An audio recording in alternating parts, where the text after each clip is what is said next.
et liberté. Je vous remercie d'être là encore une fois. Ça fait plaisir de vous retrouver comme d'habitude. Surtout, ne pas hésiter à partager, à liker, à commenter. Alors, me voilà encore une fois. Nous sommes ici pour parler des traditions, de la culture et des rites africaines. Surtout, je vous invite à aller sur ma chaîne Esprit et Liberté sur YouTube, de vous abonner massivement. C'est une chaîne qui est faite pour vous, pour nous, pour parler de nous, de l'Afrique, de nos traditions, de notre culture, de nos rites et de nos choses à nous. Et comme je l'ai dit très souvent, nous sommes là pour la connaissance, le savoir et le partage. Alors aujourd'hui, on va parler de la naissance. Pourquoi la naissance? Puisque je pense que tout d'abord, toute chose commence par naître d'abord. Et il est important de commencer par cela. Et par la suite, à fur et à mesure, nous allons grandir ensemble. Nous allons parler de la naissance jusqu'à la mort. Et à travers toutes ces étapes, nous allons parler, c'est-à-dire la vie de l'homme. Quand je parle de la vie de l'homme, avec un grand H. Nous allons parler des initiations, comment ça se passe. Encore une fois, je parle de ce que je connais, de ce que je n'aurai jamais la prétention de dire que je connais tout, que je sais tout, car jusqu'à la mort, on continue toujours d'apprendre. Mais le plus important, ce n'est pas de venir convaincre qui que ce soit. Le plus important, c'est de convaincre soi-même. Et voilà pourquoi que j'ai appelé ma chaîne Esprit et Liberté, c'est pouvoir partager nos connaissances mutuelles. Car chacun d'entre nous a un minimum de savoir, un minimum de connaissances.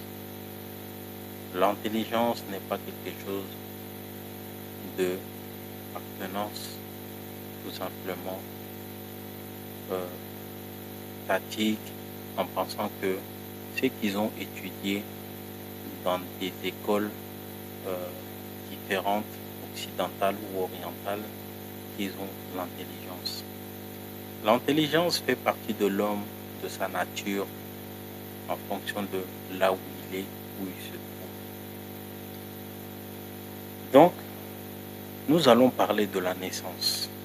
Et quand je vous parle de naissance, je vais vous parler de naissance, comment ça se passe dans le milieu soninké, tout simplement. Car c'est ce que je connais, c'est ce que j'ai appris, c'est ce que je maîtrise. Mais sûrement à travers ma vidéo, beaucoup d'Africains peuvent se retrouver dans ce que j'ai dit, tout simplement, puisque comme je le dis encore, l'Afrique est vaste, nous avons des cultures, des traditions différentes. Mais n'empêche que il y a beaucoup de ressemblances dans nos pays et gestes, dans notre éducation culturelle et rituelle. Alors, comment ça se passe dans le milieu soninké au niveau de la naissance? Tout d'abord, je dirais, la naissance dans le milieu soninké ne peut être pas différent dans les autres peuples. Et tout d'abord, de la grossesse jusqu'à la naissance, tout ce qu'au niveau des soins, tout ce que au niveau de l'aide, c'est quelque chose que c'est le travail des femmes. Alors je dirais que quand quelqu'un tombe enceinte, c'est la femme, une autre femme de la maison qui annonce la grossesse de la personne. C'est-à-dire que chez nous, les Soninko, il y a un collier et ce collier-là, on le prend, on le met autour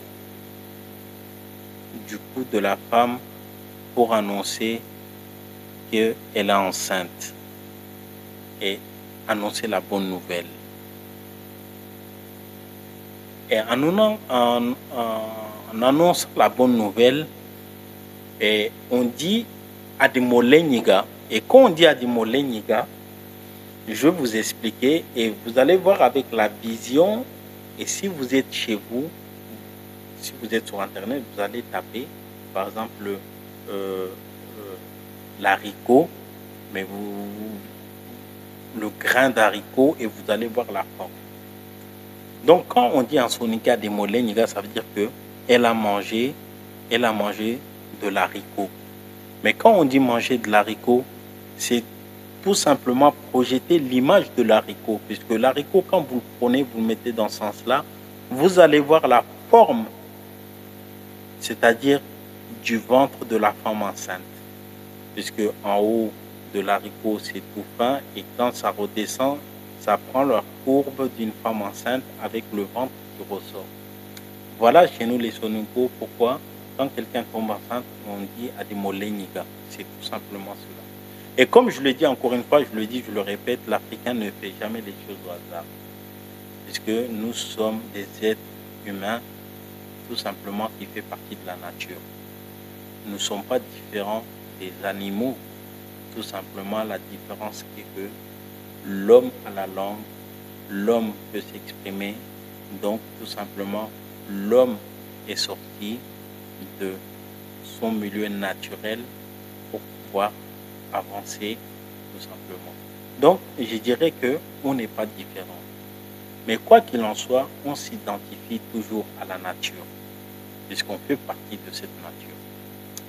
Alors, une fois qu'on a annoncé cela, donc on fait des petites cérémonies de danse, tout le monde est heureux, que la femme est enceinte, tout ça, donc voilà.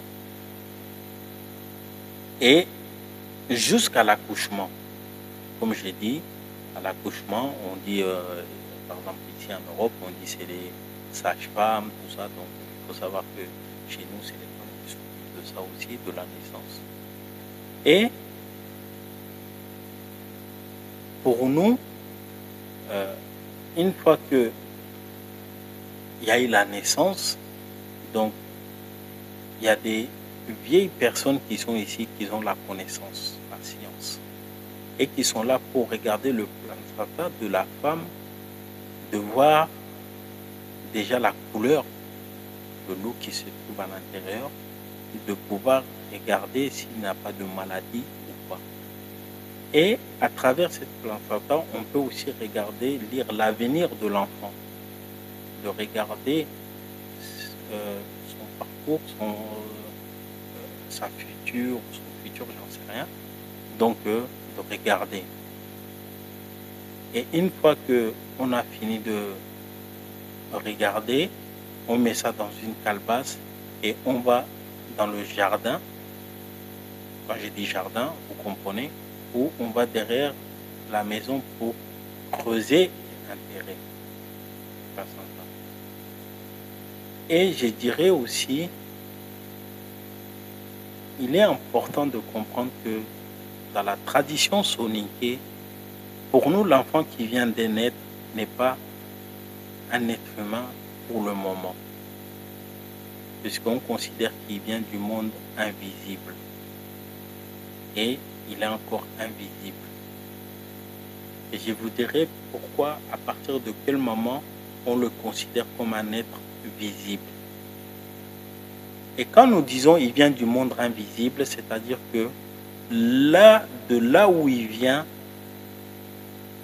ça ne se voyait pas, il n'y a aucune connaissance. Il n'a pas de savoir. Donc, il est important de comprendre, c'est-à-dire que quand nous disons que il y a l'incarnation, c'est-à-dire que quand chez l'Africain qu'on dit il se réincarne, tout dépend de chaque peuple, la façon qu'il reçoit l'incarnation. Et comme je le dis, chez nous, quand on meurt, je dis mourir, puisque chez nous on ne dit pas mourir, mais c'est-à-dire que pour nous la mort, quand on dit quelqu'un qui est parti, on dit déjà son âme est sortie de lui. On a dit Yon Kimbogu. Quand on dit Yon Kimbogu, ça veut dire son âme est sortie de lui. Puisque pour nous, ça, le corps est une enveloppe, d'accord? Donc tout simplement, c'est quelque chose qui est là, et tout ce qui est à l'intérieur qui est protégé par cette corps, cette enveloppe du corps. Donc quand l'âme y sort, donc on dit qu'il n'est plus vivant.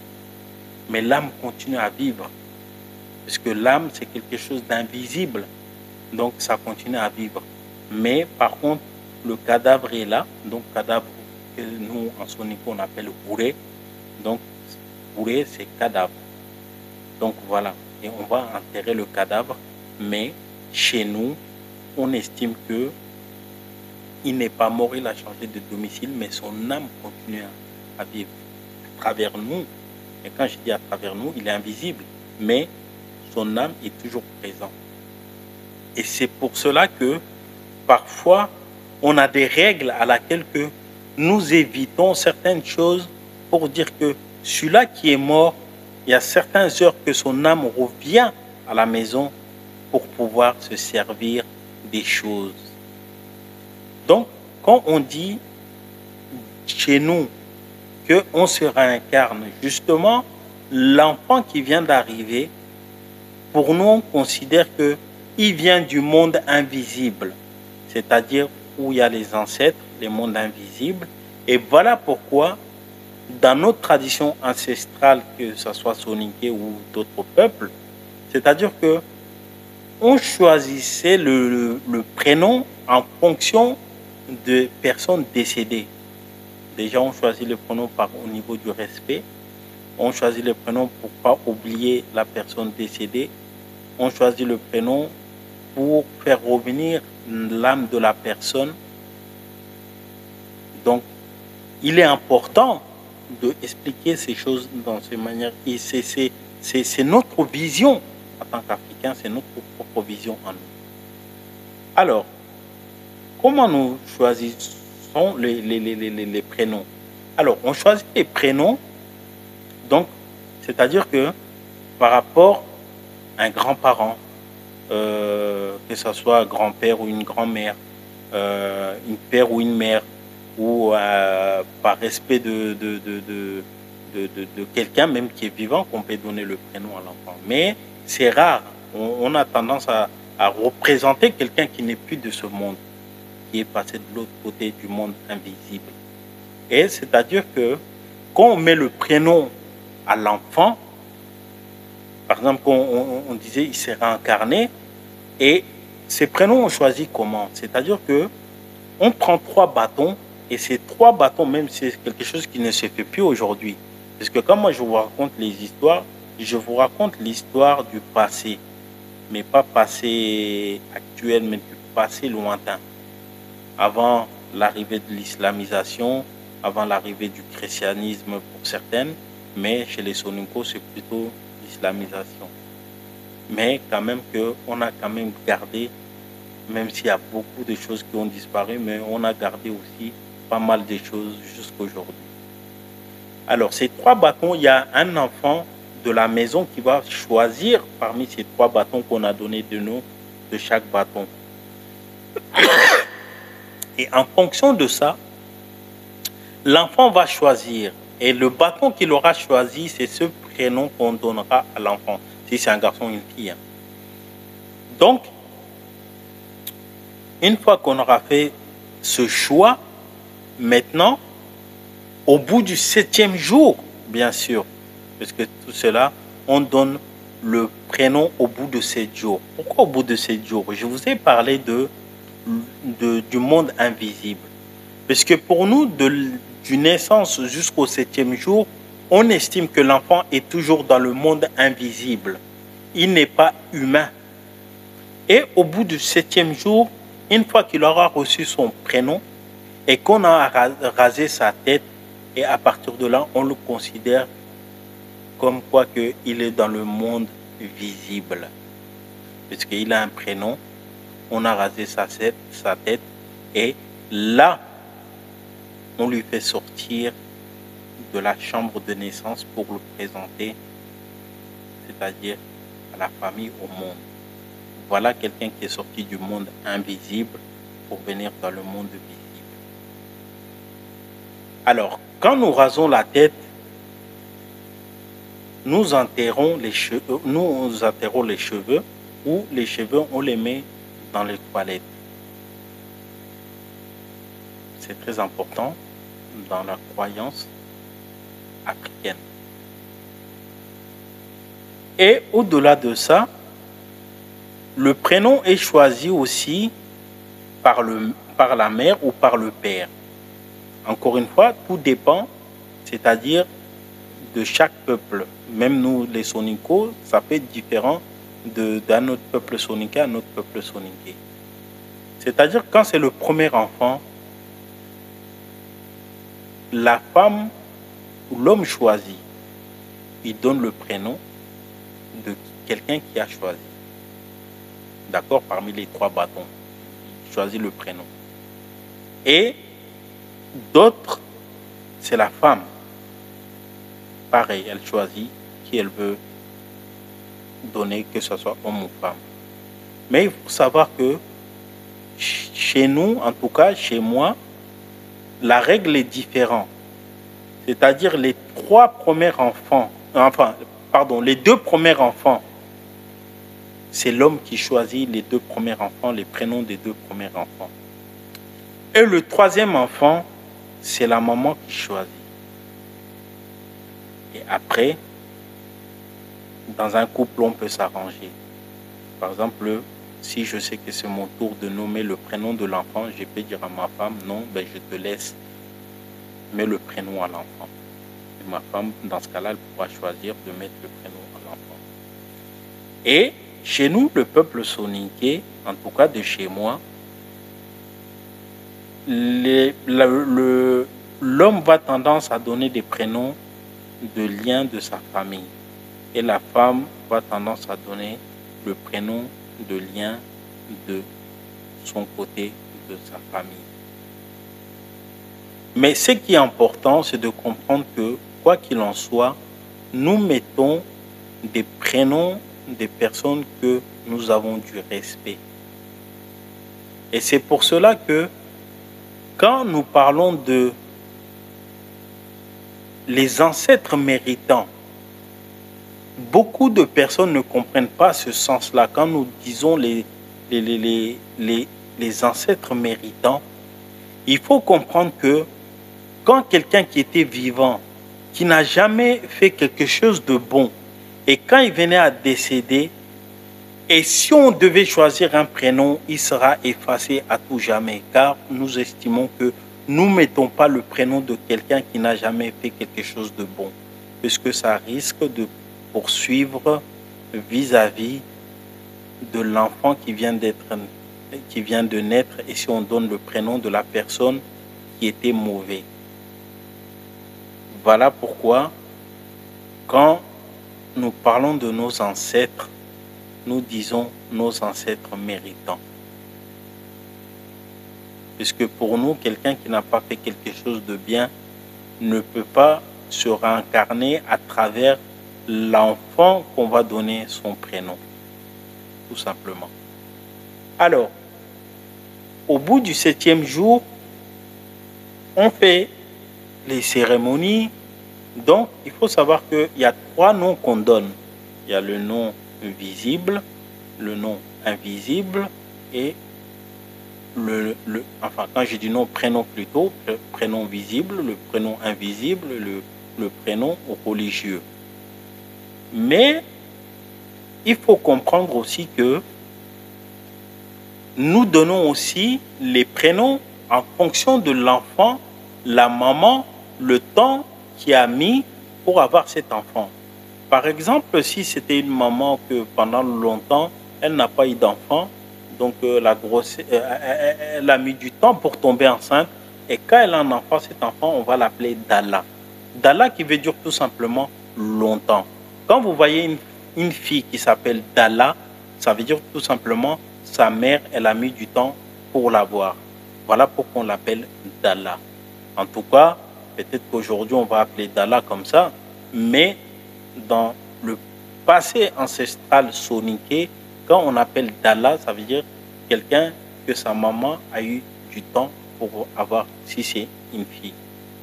Alors, maintenant,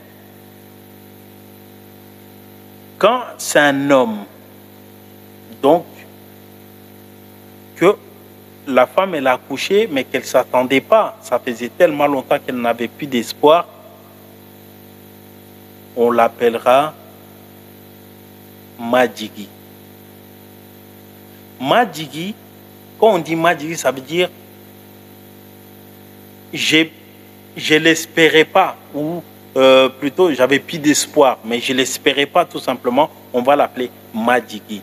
Madjigi, c'est quelque chose que, par exemple, moi quand je dis, je ne m'attendais pas, j'ai dit, ah, Madjigi Tikeni ou Madjigi Ngakitana, ça veut dire que j'avais plus l'espoir, et on l'appellera espoir. Voilà, Madjigi, ça c'est côté homme. Et on peut aussi appeler quelqu'un qui a toujours accouché, qui à l'accouchement et qui perd son enfant à plusieurs reprises. Et maintenant, ce dernier qui est né, on va l'appeler Sediho. Sediho, ça veut dire les choses jetées. Et ça permet de protéger l'enfant vis-à-vis de la croyance, bien sûr, que nous avons. Donc, on va l'appeler Sediho. Sediho, ça veut dire ce qui est jeté.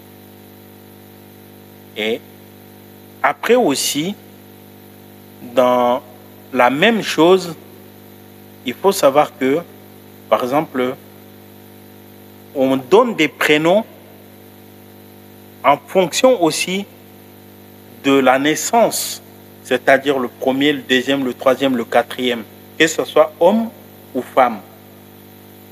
L'exemple que je peux donner, par exemple, quand c'est un homme, on dit Soma. Soma qui veut dire le premier. Et ça n'a rien à voir quand je dis premier, par exemple, en soninké, le premier on dit un, on dit Bane. En soninké c'est Bane, le premier, Ohana, Bane, donc voilà. Mais là, pour la naissance d'un enfant, comment on dit Soma. Soma. Et ça n'a rien à voir quand vous attendez le prénom de famille Fofana ou Hohana, ça veut dire le premier aussi. Hohana, ça veut dire le premier. Vous comprenez? C'est pour ça que la langue africaine, certaines pensent que, mais la langue africaine est tellement riche, parce que beaucoup de choses ne se disent pas de la même façon, mais qui veut dire de la même façon. Comme je viens de vous expliquer. Le premier, on a Tiso, Somane, Soma, ça veut dire le premier enfant, d'accord? Mais quand on dit Bane, ça veut dire c'est un, en comptant, un. Et quand on dit Hohana, ça veut dire le premier. Donc, vous avez l'enfant, le premier enfant, quand c'est un garçon, on dit Soma. Et quand c'est le deuxième, par exemple, on dit Nchamba. Comme moi, ma maman, elle m'appelle Nchamba.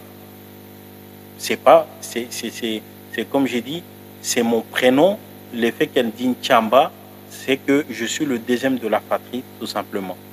Et quand c'est mon grand frère, elle dit Somane.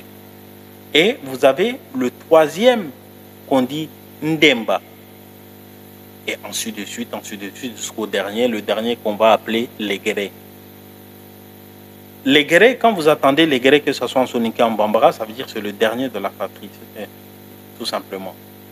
Et quand c'est une femme, ou quand c'est une fille, on dit Sira. Quand vous attendez le prénom Sira, il a une signification, ça veut dire que c'est le premier des filles Sira.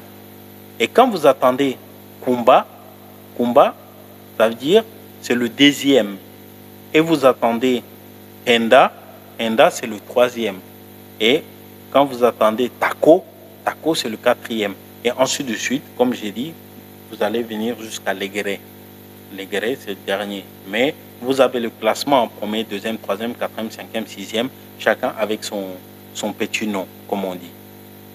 Donc, quand vous voyez que vos parents vous appellent par des petits noms comme ça, Soma, Nchamba, Ndemba, Sira, Kumba, Legere, c'est pour vous flatter. Je vais dire, quelque part, c'est un prénom de comment on dit, flattement ou flatteur ou tout ce que vous voulez. Mais quand on vous appelle comme ça, forcément, c'est pour vous flatter, mais il faut s'attendre qu'il y a une demande derrière.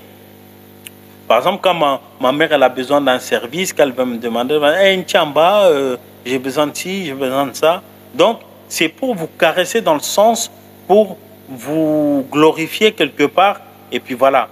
Et c'est dans ce sens-là il faut comprendre en fait. C'est pour ça que je vous ai dit, l'Africain ne fait jamais les choses au hasard. Toute chose a une explication. Alors, une fois que au 7e jour, on a donné le prénom à l'enfant. Donc, côté de l'islam, l'imam, il va venir, il va parler à l'enfant, dans l'oreille de l'enfant, il va citer, c'est-à-dire le verset coranique dans l'oreille. Donc, voilà. Mais avant cela, avant qu'il y ait l'islamisation, bien sûr, ça faisait partie de notre culture d'abord de prendre un sage qui vient parler à l'oreille. Et comme je vous ai dit, le prénom caché, l'enfant lui-même, jusqu'à son mariage, ne sait pas son prénom caché. C'est une fois qu'il arrive à se marier, on va lui donner ce prénom, mais il sera tête à tête avec soit sa maman, soit son papa, soit avec la personne qui est venue lui donner le prénom, qui vont lui divulguer le prénom secret. Et ce prénom-là, ils savent qu'il est arrivé à l'âge que lui-même, il ne va pas le divulguer aux gens, que ça reste toujours dans le secret. Et quand nous faisons les cérémonies, donc on fait des sacrifices de moutons ou de béliers, de tout ce que vous voulez, ou même de coq, tout dépend des moyens que nous avons. Mais il est important de fêter le nouveau-né, de dire bienvenue dans le monde visible et qu'on l'accueille à bras ouverts. Donc, à partir de là, le monde d'initiation va commencer à partir de l'âge de 7 ans. Mais qu'est-ce qu'il fait entre 0 et 7 ans? Donc là, il n'est pas initié du tout puisqu'il est avec sa maman jusqu'à l'âge de 7 ans. Donc voilà. Et j'espère avoir donné quelques explications. Puisque parfois, je ne veux pas que les vidéos soient trop longues. Mais c'est intéressant d'en parler, d'échanger. C'est juste la connaissance. Je ne voulais pas trop rentrer dans les détails. Donc, je vous dis tout simplement merci. À très bientôt pour d'autres vidéos du savoir africain, de Renaissance africaine et de Esprit et Liberté. Surtout, ne pas hésiter à commenter, à partager, à liker. Et je vous invite à vous abonner massivement sur ma chaîne YouTube Esprit et Liberté. À très bientôt. Portez-vous bien, soyez bons, soyez aimables et soyez vivables. Merci.